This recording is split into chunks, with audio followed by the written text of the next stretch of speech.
I am an absolutely terrible artist, but one of my favorite things to do when I'm making a loaf of bread is to do a bread design or bread art. But in order to do that, there's one critical thing you need to do in order to not screw up this awesome design you made, and that's called the 5 minute score. And in this video, I'm going to walk you through that and how to do it. But first, I'm going to kind of show you what I usually like to do when I'm doing my bread art and maybe give you some inspiration or some tips on how you can do your bread design or bread art if you've got some creative juices flowing. And the first thing you may have noticed me do there was put down some flour on top of the dough. This really serves two purposes. The first is that it allows you to have a nice contrast when you're scoring the bread dough with your lamb. You can see here that I can easily keep track of what I'm doing because when I make those score marks, they show up pretty easily.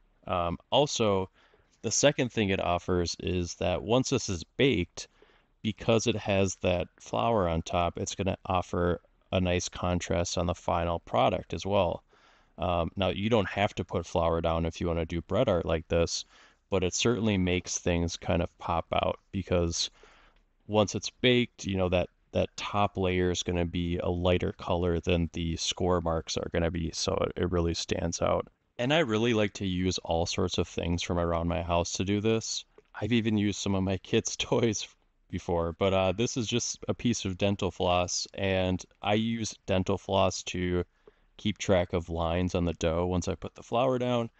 You can see I already did that earlier in this process, but I decided to add some more lines in for extending out the pattern a little bit.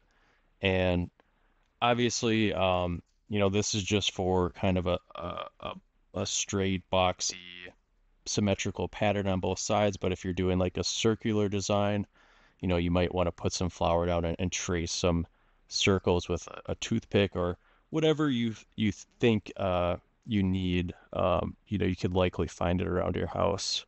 And, to expand on that, what you see me using here is just a pair of sewing scissors or thread scissors. And these are great for kind of making cool little patterns on your dough. I'm just going down a straight line and just making little cuts with this scissors, and it adds a nice little texture and aesthetic to the bread once it's baked.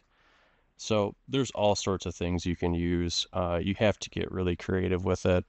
And also, there's things you can use besides just flour. For example, you could use like crushed black sesame seeds to add a dark contrast. You could use cocoa powder to add a dark contrast with like a chocolatey flavor. You could use activated food grade charcoal to add a dark contrast. So there's a lot of really cool things you can do. And you can see me here now just kind of putting some final touches on this the score. This is really a freestyle for me, so I'm just kind of going through and kind of doing what I feel is fun and what just kind of comes to me in the moment. But there have been times when I've kind of planned out what I'm gonna do, and usually I'll kind of make like a pattern on a piece of paper and then try and replicate that on the dough the best I can. And then these score here, these are kind of just similar to how you would do like a wheat stock on a piece of bread. These just open up a little bit and make like a cool leaf-like shape. Now we're almost to the 5 minute score tutorial, so hang with me here. But the last thing I'm going to do is take this stick that I've used for kebabs, and I broke it in half, and I used the sharp end of that to poke some holes in this for a little cool pattern. Um, this is just another example of things you can use around your house to kind of fuel ideas for your bread art. So the sky is really the limit. Now, as I'm finishing up with this, remember, we do want to do a functional score, but not yet. I'm going to put this dough right on the preheated Dutch oven and put it in, and I'm going to set the timer for 5 minutes.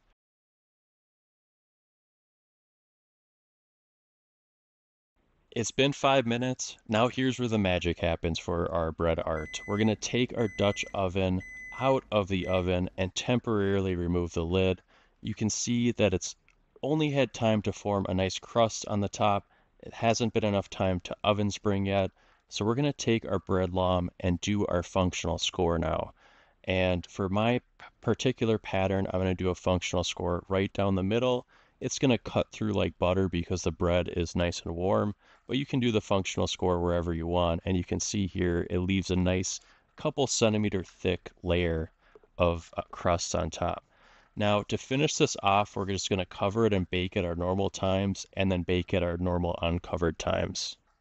All right, the moment of truth. How did it turn out? It looks pretty good to me. So we do still have the nice oven spring here, and you can see that my pattern is intact. Yes. All right. That's the magic of the 5 minute score. Now, you can see that's where I was making the marks with the scissors, and that's where I was doing the little score with the bread loom. And that's the leaf design that I did towards the end. And then you can see it still was able to form a nice belly because of that 5 minute score. And the same thing is true for the other side. And that's really the magic about this 5 minute score is that it does a great job of keeping your pattern intact. Now, if you didn't do the 5 minute score, what's going to happen is that all those little score marks that I made, they might burst at that point.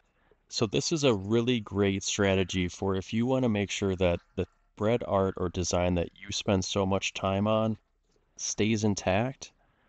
You want to do this 5 minute score.